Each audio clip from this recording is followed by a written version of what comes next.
Hai semuanya, ketemu lagi bareng Mihu di sini. Oh ya, kali ini Mihu akan membawakan alur cerita Donghua yang berjudul Battle Through the Heaven. Mihu mengingatkan sekali lagi ya bahwa konten ini full spoiler. Tanpa lama-lama lagi, yuk langsung aja kita masuk ke isi ceritanya.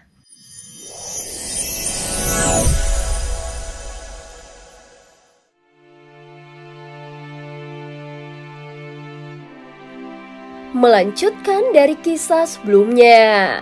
Sebelumnya Ratu mengeluarkan satu token giok yang merupakan kartu truf terakhirnya untuk membantu Xiaoyan. Segera sosok dari token giok itu melesat keluar seperti cahaya hijau yang menyilaukan, lalu berubah menjadi kilatan cahaya yang melesat cepat di dalam alam dewa kuno. Dengan kecepatan luar biasa, dia memasuki sebuah kota dan tiba di depan sebuah bengkel pandai besi yang tampak biasa saja. Sekejap itu mendarat di atas bahu seorang pria bertubuh kekar. Pria itu berkulit hitam dengan tubuh yang dipenuhi keringat. Di tangannya dia masih menggenggam sebuah palu besi. Ada orang di sini. Suara itu terdengar serak dan dalam penampilan serta aura pria tersebut tampak biasa saja dan tidak ada yang istimewa. Namun saat benda itu muncul di bahunya, wajah pria tersebut akhirnya menampilkan senyuman. Dan seketika itu juga aura mengerikan terpancar dari tubuhnya. Dalam hitungan detik, palu besi di tangannya berubah menjadi titik-titik cahaya. Saat dia melangkah ke depan, armor perang muncul menutupi tubuhnya. Suasana di sekitarnya langsung berubah drastis. Seorang pandai besi biasa kini berubah menjadi seorang ahli yang berkuasa. Tubuhnya bergerak cepat menuju pavilion Tianji dan membungkuk dalam-dalam kepada Ratu. Misi kali ini adalah melindungi Xiaoyan. Jika terjadi bahaya ekstrim, melakukan segala cara untuk membawanya pergi dengan selamat, ucap Ratu. Pria kekar itu bernama Wang Ye. Setelah mendengar perintah Ratu, ekspresinya menjadi serius. Wang Ye menerima perintah. Aku tidak akan ragu mengorbankan nyawa demi melindungi Tuan Xiaoyan. Ratu mengangguk lalu memberitahu lokasi Xiaoyan. Setelah itu Wang Ye segera meninggalkan alam dewa kuno. Waktu berlalu dengan cepat. Bagi Xiaoyan dan yang lainnya 1 tahun hanya terasa seperti beberapa hari bagi manusia fana. Dalam waktu singkat ini tim Fearless telah berkumpul bersama, mereka bercanda dan menikmati kehidupan yang damai. Bahkan Xiaoyan sendiri tidak berlatih melainkan sepenuhnya menikmati kehidupan ini. Di dalam kamar Xiaoyan di dalam kapal dewa kuno, dia berbaring di atas ranjang besar dengan 2 tubuh wanita cantik di pelukannya. Saat ini tampak senyum bahagia yang tergambar di wajahnya. Kaki indah 2 wanita yang berada di sisinya saja bahkan menjadi pemandangan yang luar biasa. Kehangatan dan kenyamanan ini menyebabkan Xiaoyan terlelap dalam tidurnya. Di dunia yang seperti mimpi ini, aroma anggur menyebar seperti bunga-bunga yang bermekaran. Wewangian yang berbeda-beda ini membuat hatinya terasa nyaman. Setelah memiliki 3 anak, Xiaoyan tidak lagi menambah keturunan. Alasannya sangat sederhana, yaitu dia tidak memiliki cukup waktu untuk menemani mereka. Karena itu meskipun istri-istrinya ingin melahirkan anak baginya, Xiaoyan memilih untuk menunggu situasinya benar-benar damai. Pada saat ini setelah melakukan beberapa kali percepatan menggunakan formasi teleportasi, kapal dewa kuno akhirnya mulai melambat dan memasuki wilayah kehampaan Laut Barat. Namun saat mereka tiba di sana, hati semua orang dipenuhi dengan kesedihan. Lautan kehampaan yang seharusnya dipenuhi bintang-bintang yang bersinar, kini gelap gulita dan hampir tidak ada cahaya yang terlihat. Ketika mereka benar-benar memasuki tempat ini, pemandangan tragis terbentang di hadapan mereka. Bintang-bintang telah kehilangan cahayanya, dan tengahnya terdapat lubang besar seolah-olah jantungnya telah dicabut. Bahkan awan debu kosmik yang mengambang di sekitarnya tampak seperti badai batu bintang yang menghancurkan segalanya. Suara gemuruh juga terdengar saat badai batu menerjang badan kapal dewa kuno, namun kapal itu tetap kokoh seolah tidak terpengaruh sama sekali. Tetapi ini baru permulaan. Selain badai batu bintang, seluruh wilayah kehampaan Laut Barat kini kehilangan kestabilannya. Semua bintang di sini juga sudah mati. Dahulu kehampaan Laut Barat bukanlah neraka, namun kini tempat itu sudah berubah menjadi seperti neraka. Tidak lama setelah mereka masuk, kapal dewa kuno yang ditumpangi Xiaoyan dihantam badai kehampaan raksasa. Jika bukan karena ketangguhan kapal ini yang melebihi ekspektasi, mereka tidak akan bisa terus maju dengan stabil. Seolah saat ini kehampaan Laut Barat bagaikan makhluk yang sedang murka. Badai batu bintang yang berputar seperti arwah-arwah mati di tempat ini yang berteriak dalam kemarahan dan ketidakpuasan. Dahulu kehampaan Laut Barat mungkin bukan wilayah terkuat di dunia sensi, baik dalam jumlah ahli maupun kekuatan secara keseluruhan. Namun kini meskipun kehampaan Laut Barat masih ada, pada kenyataannya tempat ini sudah mati. Badai kehampaan yang tak terhitung jumlahnya ini bagaikan tangisan dari kehampaan Laut Barat, seolah mengeluarkan tangisan duka atas anak-anaknya yang telah gugur. Saat ini Xiaoyan berdiri di atas dek kapal dengan ekspresi serius melihat keadaan kehampaan Laut Barat ini. Para anggota tim Fearless hanya bisa terdiam dan tidak ada yang bisa tersenyum. Bagi mereka yang lahir di tempat ini, kehampaan Laut Barat adalah kampung halaman mereka. Namun kini kampung halaman mereka telah musnah. Bahkan sisa-sisa spiritual yang masih bertahan hanya menyisakan kesedihan yang menusuk hati. Semua ini terjadi akibat perbuatan Taisu yang menginvasi sensi dan menjara sumber daya. Suatu hari, aku harus menjadi lebih kuat. Tinju Xiaozan menggenggam lebih kuat saat dia berteriak dengan penuh amarah. Tim Fearless juga merasakan hal yang sama. Mereka semua mengepalkan tangan, mata mereka dipenuhi dengan tekad membara. Namun hanya Ye Beijing yang tetap tenang. Dia memandang tim Fearless yang diliputi kemarahan lalu menghela nafas lega.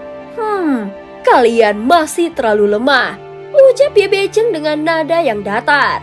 Jika Taisu benar-benar menyerang sekarang, kalian bahkan tidak cukup kuat untuk menjadi tumbal. Kata-kata itu terdengar kasar, tetapi itulah kenyataannya. Suasana juga tiba-tiba menjadi sunyi. Mendengar itu semua orang menundukkan kepala dan terdiam. Mereka sadar mereka memang tidak sebanding dengan Xiaoyan. Selama ini mereka terlalu lama berada di zona nyaman. Jika mereka ingin menjadi lebih kuat, mereka harus keluar dari keterbatasan mereka.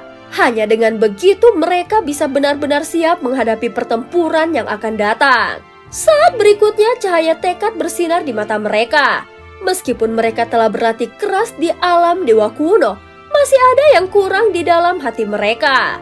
Namun saat ini api kemarahan yang membara di hati mereka seolah telah membimbing mereka ke arah yang benar. Sementara itu Xiaoyan masih tetap diam. Meskipun dia tidak mengatakan apapun sama sekali, semua orang bisa merasakan bahwa hatinya jauh lebih terluka daripada mereka. Sepertinya semua orang memiliki tekad yang sama.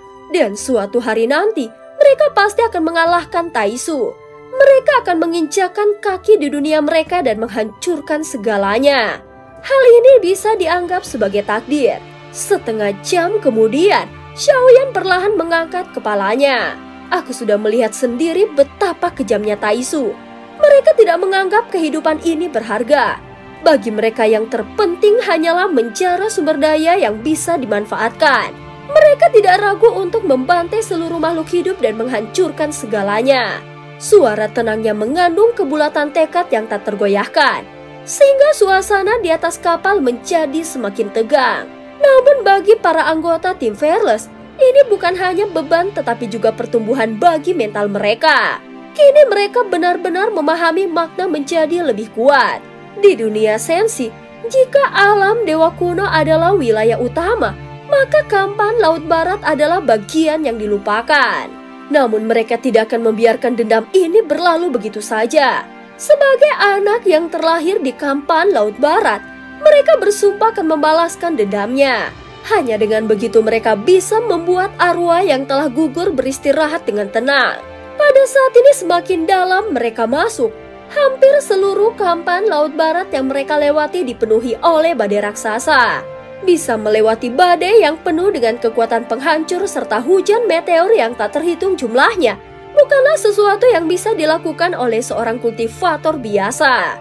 Tanpa kapal dewa kuno, memasuki tempat ini saja sudah merupakan tugas yang sulit. Bagi sebagian besar orang, tempat ini lebih mengerikan dari neraka.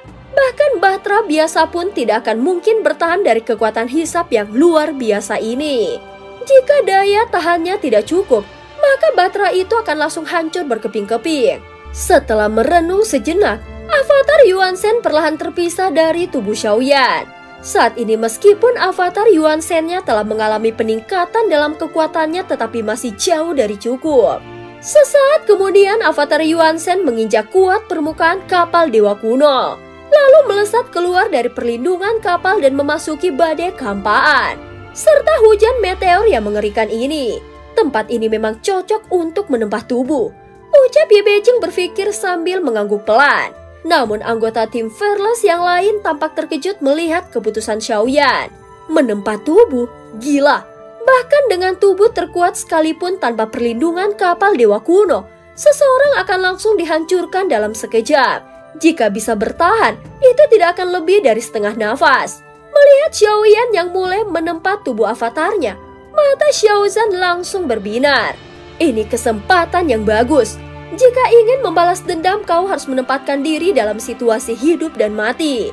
Ye Beijing sudah mengetahui semua anggota tim Fearless ini dan mengetahui nama mereka dengan baik. Dengan senyum santai, dia melirik ke arah mereka. Xiaozan langsung menepuk dadanya dengan serius. Demi Tuan Xiao, aku rela mati 1000 kali. Aku memang harus menjadi lebih kuat. Hanya dengan begitu aku bisa membantunya menghadapi segala rintangan. Sejak berada di benua Daodi, Xiaozan adalah yang terkuat di antara mereka berlima. Dalam setiap pertempuran, dialah yang selalu berada di garis depan. Namun sejak tim mereka dimusnahkan dalam turnamen 3000 dunia, sudah lama dia tidak bertarung seperti ini. Merasa dibutuhkan oleh seseorang adalah kebahagiaan tersendiri baginya. Sama seperti yang lainnya, dia juga ingin menjadi lebih kuat agar bisa bertarung bersama Xiaoyan. Tanpa ragu Xiaozan langsung melesat keluar dari perlindungan kapal Dewa Kuno. Namun Xiaoyan tidak segera bertindak, hanya mengawasi gerakannya. Begitu Xiaozan keluar dari perlindungan kapal, tubuhnya langsung dihantam oleh badai kampan dan hujan meteor. Dengan kekuatannya saat ini, dia jelas tidak bisa menahannya. Tiba-tiba sebuah meteor raksasa dengan angin tajam berputar menuju ke arahnya. Xiaozan telah meremehkan kesulitan tempat ini. Saat ini mundur pun sudah terlambat dan meteor itu meluncur ke arahnya dengan kecepatan luar biasa. Jika terkena meteor itu meskipun tidak langsung mati, dia pasti akan terluka parah. Lagi pula ini bukan sekedar batu biasa, tetapi meteor yang mengandung logam kuat yang telah bertahan dalam kehampaan, sehingga memiliki daya hancur yang sangat mengerikan. Namun tepat saat meteor itu hampir menabraknya, sebuah sosok tiba-tiba muncul di hadapan Xiaozan. Sosok itu bahkan tidak menggerakkan tangannya, tetapi hanya menggunakan tubuhnya untuk menahan meteor tersebut. Dalam sekejap meteor raksasa itu hancur berkeping-keping, tetapi sosok tersebut tetap berdiri tidak tergoyahkan. Berdirilah di belakangku dan tahan kekuatan badai ini. Ini akan sangat membantumu, ucap sosok avatar Yuan Shen Xiaoyan dengan tenang. Saat ini sambil menempa tubuhnya sendiri, dia juga membantu Xiaozan memperkuat tubuh fisiknya. Tidak hanya itu, avatar Xiaoyan juga mengeluarkan setetes darah avatar Yuan Shen dan menyerahkannya kepada Xiaozan. Setelah menelannya, tubuh Xiaozan langsung meledak dengan kekuatan darah dan energi yang belum pernah dia rasakan sebelumnya. Hanya satu tetes darah klan Yuan Shen, tetapi tampaknya bahkan lebih mengerikan daripada badai kehampaan. Jika dia bisa menyerapnya dengan baik, maka tubuh maupun kekuatannya akan mengalami peningkatan yang luar biasa. Memberikan setetes darah emas demi membantu sahabatnya berlatih, ini benar-benar persaudaraan sejati, gumam Ye Beijing sambil menatap Xiaoyan. Mendengar ini Xiaoyan tersenyum tipis, lalu menatap semua orang di sekelilingnya. Setiap orang di sini sama berharganya dengan hidupku sendiri, Xiaoyan berkata dengan nada yang serius. Mendengar kata-kata ini, semua orang terdiam sejenak sebelum akhirnya mereka menatap Xiaoyan dengan mata berkaca-kaca. Terlihat jelas bahwa mereka merasa sangat terharu. Bagaimana mungkin mereka tidak memahami hati Xiaoyan? Dengan tekad yang kuat mereka mulai berlatih dengan penuh tenaga. Setiap orang yang kuat pasti telah melewati kesulitan yang berat untuk mencapai posisi mereka yang saat ini. Berkat perlindungan Xiaoyan, mereka bisa bertahan dari segala bahaya. Baik di Kampan, Laut Barat, alam dewa kuno maupun dunia bawah, semua ini selalu berjalan lancar karena ada sosok Xiaoyan yang selalu melindungi mereka. Bagaimanapun juga Xiaoyan merasa harus memastikan keselamatan mereka. Begitu Xiaozan melesat keluar, Longyan juga tidak mau kalah. Dengan semangat tinggi dia menerobos keluar dari perlindungan kapal dewa kuno. Kekuatan fisik Longyan ternyata lebih kuat dari yang dibayangkan oleh Xiaoyan. Tubuhnya melesat di tengah badai. Bahkan setiap meteor yang menghampirinya langsung hancur berkeping-keping saat bertabrakan dengannya. Melihat Longyan yang begitu kuat, Xiaoyan segera tertawa dan menoleh ke arahnya. Longyan yang mendengar tawa itu membalas dengan senyuman cerah. "Jangan kalah dariku, ayah," dia berkata dengan nada menantang. Setelah itu dia kembali menerobos badai dan menabrakkan dirinya ke meteor-meteor yang berterbangan. Seolah berlomba dengan Xiaozan untuk melihat siapa yang bisa menghancurkan lebih banyak meteor. Sementara itu kapal dewa kuno terus melaju ke depan. Menurut peta, mereka semakin dekat ke wilayah misterius yang menjadi tujuan mereka. Saat ini Xiaoyan memperketat kewaspadaannya. Dia segera menyebarkan kekuatan jiwanya sejauh mungkin untuk mendeteksi setiap kemungkinan bahaya. Bagaimanapun menurut Ratu, selain ahli dari dunia sensi, ada juga ahli dari dunia luar yang telah tiba di wilayah misterius ini. Tentu saja siapa yang berhasil mencapai tempat ini jelas bukanlah orang biasa. Pada saat ini Xin berganti di suatu lokasi dalam badai Kampan yang luas dan di antara hujan meteor. Terdapat sebuah area yang aneh. Itu sebuah ruang hampa yang tampaknya tidak tersentuh oleh badai ataupun angin kencang. Di dalam area ini terdapat banyak meteor besar yang melayang diam. Tidak seperti meteor lainnya yang berterbangan dengan kecepatan tinggi. Jika diperhatikan lebih dekat, di atas setiap meteor terdapat beberapa sosok manusia yang duduk bersila. Jumlahnya bervariasi dan beberapa meteor dihuni oleh belasan orang. Sementara yang lain hanya dihuni 1 atau 2 orang. Di depan gugusan meteor itu, terdapat sebuah pusaran Kampan yang melayang di udara. Pusaran itu tampak misterius dan berbahaya. Orang-orang yang duduk di atas meteor memancarkan aura yang tidak biasa. Meskipun sebagian besar masih dalam tahap kultivasi tingkat rendah, namun ada beberapa di antaranya yang dengan sengaja menyembunyikan kekuatan sejati mereka. Beberapa orang yang duduk bersila di atas meteor tidak menunjukkan tanda-tanda ingin bertarung. Jelas bahwa untuk memasuki pusaran kehampaan itu, mereka harus lebih dulu menghancurkan segel di sekitarnya. Namun tidak seorang mau mengambil inisiatif untuk menyerang lebih dulu. Tiba-tiba sebuah suara bergema di tengah kesunyian. Segel ini masih belum terbuka. Berapa lama lagi kita harus menunggu? Saudara sekalian, kita semua datang ke sini untuk masuk ke dalamnya. Bagaimana jika kita bekerja sama untuk menghancurkan segelnya? Saling menunggu hanya akan membuang waktu dan energi tanpa hasil.